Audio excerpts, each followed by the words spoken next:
The modern mattress is technically an invasive species. If you think about it for a beat, it's a bizarre intervention. You are a biological entity that has spent several million years refining your interface with the planet, and in the last fraction of a percentage of that time, you decided to insert a 600-pound block of petrochemical foam and steel coils between yourself and the Earth. We treat the bed as a fundamental human right, a baseline of civilization, and an absolute necessity for health. But for the overwhelming majority of the time that people have existed, the bed as you know it was not just absent, it was unimaginable. Our ancestors didn't sleep on the bare ground because they were waiting for someone to invent the box spring. They slept there because the ground was the primary setting for a complex, highly evolved sleep system that we have almost entirely dismantled.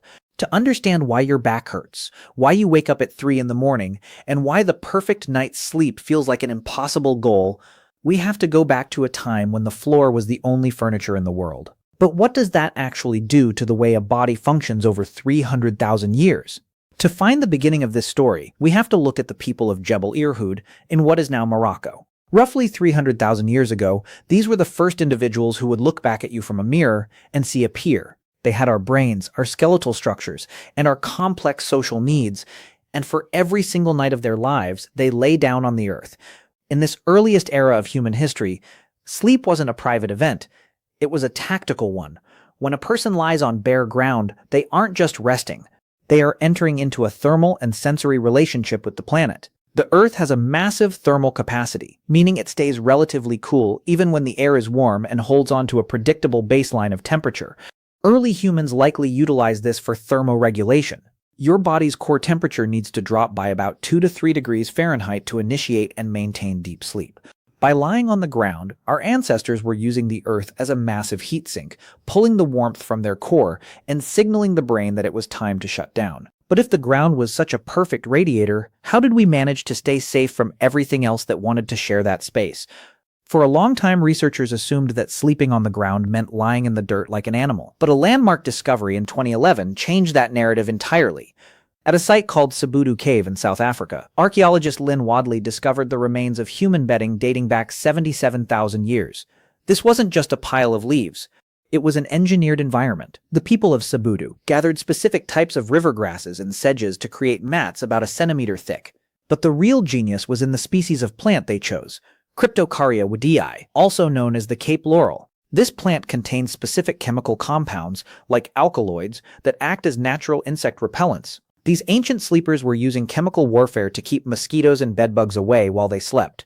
Every few weeks, they would burn the old bedding to sanitize the site and lay down a fresh medicinal layer. This suggests that even tens of thousands of years ago, we were obsessive about our sleep environment. We weren't just roughing it, we were building a defensive perimeter out of the local flora. But what happens when the environment stops providing those materials, or when the world itself turns cold? As humans migrated out of Africa and into the fluctuating climates of the Pleistocene, the bare ground became a liability during the winter months. This is when the social architecture of sleep truly solidified. Around 50,000 years ago, the hearth became the center of the human night. Sleep moved from being an individual biological necessity to a collective survival strategy.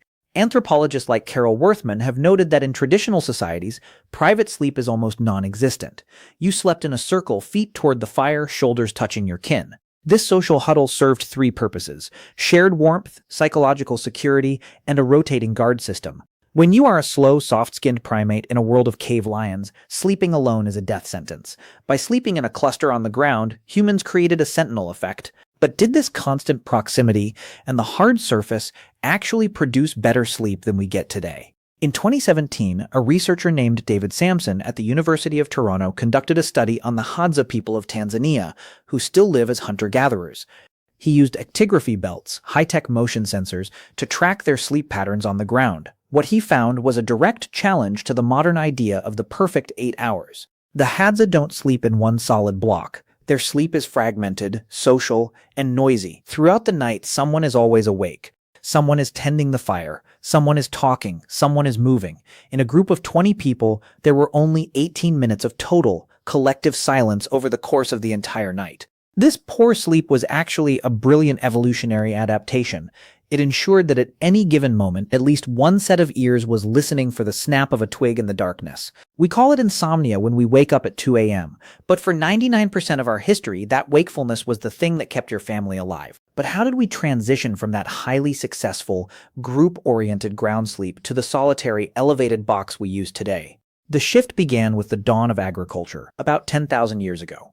Once we stopped moving, our relationship with the ground changed. Fixed dwellings meant the dirt floor became a permanent home for parasites that thrive in human waste and dust. To get away from the damp and the bugs of a permanent floor, we started building platforms. The first beds were often just stone or clay benches built into the walls of Neolithic houses, like those found at Skara Brae in Scotland.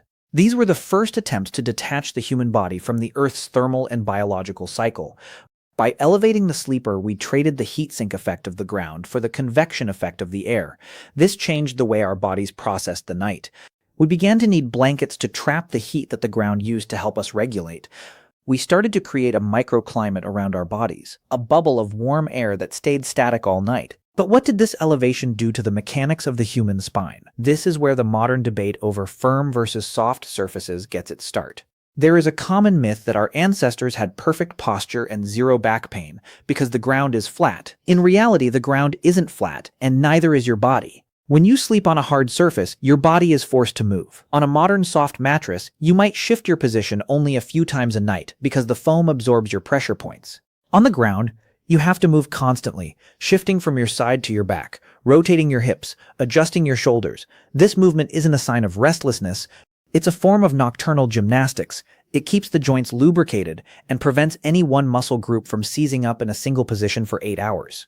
In 2003, a study published in The Lancet by Francisco Kovacs followed 313 adults with chronic low back pain. They were given either a firm mattress or a medium-firm mattress. The result was counterintuitive. The medium-firm group reported less pain. The ground wasn't better because it was hard. It was better because it forced the human body to be active even while unconscious. But if movement was the secret, why did the industrial world become so obsessed with stillness? As we moved into the 1800s, the bed became a status symbol, a piece of furniture that signaled wealth and distance from the filth of the floor. This is when the modern mattress was born. In 1865, the first coil spring for bedding was patented, based on the technology used in chair seats. Suddenly, the goal of sleep was no longer thermoregulation or safety. It was comfort, defined as the total absence of physical feedback. We wanted to feel like we were floating. We developed the box spring to add more bounce. And eventually, in the 1960s, NASA developed memory foam to distribute pressure perfectly. We reached the pinnacle of stillness. But in doing so, we created a biological vacuum. We were now sleeping in total darkness, in total silence, on a surface that didn't push back, in a room with a fixed temperature. We had optimized away every environmental cue that the human brain had used for 300,000 years to time its sleep cycles. But what happened to the middle-of-the-night wakefulness that served us so well on the ground? This is where the work of historian Roger Akirch becomes vital. He spent 20 years researching the history of the night and discovered that until the Industrial Revolution, humans practiced something called segmented sleep. You didn't go to bed at 11 o'clock p. or wake up at 7 a.m. Instead, you had a first sleep beginning shortly after dusk, which lasted about 4 hours. Then you would wake up for an hour or two of the watch. During this time, people would stay in their beds or sit by the fire, talking, praying, or even visiting neighbors. Then they would have a second sleep until dawn. This wasn't a malfunction. It was the standard human experience. In the early 1990s, psychiatrist Thomas Ware of the National Institute of Mental Health proved this was biological. He put volunteers in a room with 14 hours of darkness every night for a month. By the fourth week, their sleep spontaneously split into 2 blocks with a 2-hour window of wakefulness in between. During that window, their bodies produced high levels of prolactin, a hormone that creates a state of quiet, peaceful contemplation. But what does it mean that we have labeled this natural state as a medical disorder? When you wake up at 3 a.m. on your expensive mattress and feel a surge of anxiety, you aren't suffering from a lack of foam. You are experiencing the watch. Your brain is looking for the fire, looking for the group, and looking for the sensory feedback of the environment. But because you are alone in a silent box, that prolactin-fueled peace turns into cortisol-fueled panic. You think you're broken because you can't achieve the industrial model of one solid 8-hour block. Our ancestors on the bare ground never had that anxiety because they never expected the night to be a vacuum. They expected the night to be an active, social, and temperature-variant experience. The ground was cold, the fire was flickering, and the person next to them was snoring. That interfering noise was actually the signal that everything was okay. But if we can't all go back to sleeping on the dirt, is there anything we can actually learn from the people of Jebel Irhoud or the Hadza? The answer lies in realizing that the bed is not just a surface, it's an environment. Sleep scientists now advocate for sleep hygiene that looks remarkably like the ancient ground sleep system. They tell us to turn the thermostat down to 65 degrees, simulating the Earth's heat sink. They tell us to use pink noise or brown noise, simulating the crackle of a fire or the rustle of a group. They tell us to stop looking at blue light, simulating the orange-heavy spectrum of a dying hearth. We are spent billions of dollars trying to buy back the biological triggers that our ancestors got for free just by lying down on a pile of Cape Laurel leaves. The hardship of the ground was actually a highly tuned data stream that told the human body exactly where it was and what it needed to do. But did we lose more than just sleep quality when we left the floor? There is a growing field of research into grounding or earthing, the idea that physical contact with the Earth's surface allows for the transfer of electrons that can reduce inflammation and improve heart rate variability. While some of the more extreme claims are still being debated in the scientific community, the underlying physics of being electrically grounded is a constant in the animal kingdom. Every other mammal on this planet sleeps in direct or near-direct contact with the Earth. We are the only ones who have spent the last few centuries living in a state of electrical and thermal insulation. When we look at the chronic inflammatory diseases that plague the modern world, back pain, insomnia, heart disease, autoimmune issues, we have to wonder if a part of the cause is our total disconnection from the primary surface of our evolution. But why do we still find the idea of sleeping on the floor so repulsive? It's a matter of cultural unlearning. We have been conditioned to equate softness with safety and elevation with status. To sleep on the floor is to be homeless or poor or primitive, but the biology doesn't care about your status. Your lower back doesn't care about the thread count of your sheets. Your pineal gland doesn't care how much you paid for your bed frame. They care about the drop in temperature, the pressure points that trigger movement, and the presence of a social safety net. The bare ground wasn't a problem that needed to be solved. It was a partner in the process of human recovery. But what happens if we try to bridge the gap between these two worlds? Some modern sleepers are experimenting with floor sleeping, using thin Japanese-style tatami mats, or even just firm rugs. They report an initial period of adjustment where their muscles ache, not because the floor is hurting them, but because their muscles are finally being forced to do the work of supporting the spine instead of letting it collapse into a foam-molded void. After a few weeks, many report that their chronic back pain vanishes and their restless leg syndrome disappears. They have simply reintroduced the nocturnal gymnastics that the ground requires. They have stopped trying to float and started trying to interact with the world again. But even if you never get rid of your mattress, understanding the deep time history of sleep changes the way you view the night. It turns the struggle of sleep into a conversation. When you can't drift off, it's not because your bed is wrong, it's because your brain is waiting for a signal that isn't there. It's waiting for the air to cool. It's waiting for the movement of the group. It's waiting for the permission to be awake for a while in the middle of the dark. We have spent thousands of years trying to conquer the night, to make it as bright and as flat and as still as the day. But we are a species of the ground, the fire, and the stars. The comfort of the modern bed is a kind of sensory deprivation, a silence so loud that it keeps us awake. But what if the most important part of the ground wasn't the surface at all? What if it was the proximity? When you sleep on the ground, you are at the same level as everyone else. There is no high or low. There is only the circle. The move to the bed was also a move toward isolation. It made sleep a private, guarded thing. It took the sentinel effect and replaced it with an alarm system. It took the grandparent hypothesis, the idea that elders have different sleep cycles to protect the tribe, and turned it into sleep disorders of the elderly. We have pathologized the very things that made us the most successful species on the planet. But as we look toward the future of human health, we are seeing a strange return to these ancient principles. We see weighted blankets, simulating the pressure of a huddle. We see cooling pads for mattresses, simulating the ground's heat sink. We see the floor bed movement in Montessori education, allowing children to develop a natural relationship with their sleep space. We are slowly, expensively, and awkwardly trying to rebuild the Sabudu cave in our suburban bedrooms. We are realizing that the bare ground was never really bare. It was thick with the history of our species, rich with the chemical signals of plants, and anchored by the heat of a communal fire. But how do we reconcile this with the fact that we live in a world of concrete and high-rises? We can't all go out and sleep in the dirt, but we can stop fearing the floor. We can stop seeing our bad sleep as a failure and start seeing it as a vestige of a very successful past. We can realize that the mattress is a tool, not a requirement. We can start to reintroduce the variables that the ground provided, the cold, the movement, the social connection. We can acknowledge that for the first 299,000 years of our journey, we didn't need a warranty to get through the night. But what about the final question, the one that really keeps us up? If the ground was so good for us, why did we ever leave it? The answer is the same reason we do anything as a species. We are obsessed with easier. We mistook easier for better. We thought that if we could remove the hardness of the ground, the cold of the air, and the noise of the group, we would finally have the perfect rest. We optimized for the first 5 minutes of falling asleep and forgot about the next 8 hours of being alive. We traded the active, engaged sleep of a survivor for the passive, collapsed sleep of a consumer. And now we are waking up in the middle of the night, staring at the ceiling of our climate-controlled rooms, wondering why we feel so alone. But the ground is still there. It's underneath the floorboards, underneath the foundation, underneath the pavement. It hasn't changed its physics. It still pulls heat from the warm. It still provides a steady, unyielding feedback to the spine. It still waits for the sun to reset the clock. We are the ones who drifted away, floating on a sea of foam and springs, trying to remember how to rest. We think we have escaped the primitive struggle of the earth, but our bodies are still listening for the crackle of the fire and the breath of the person next to us.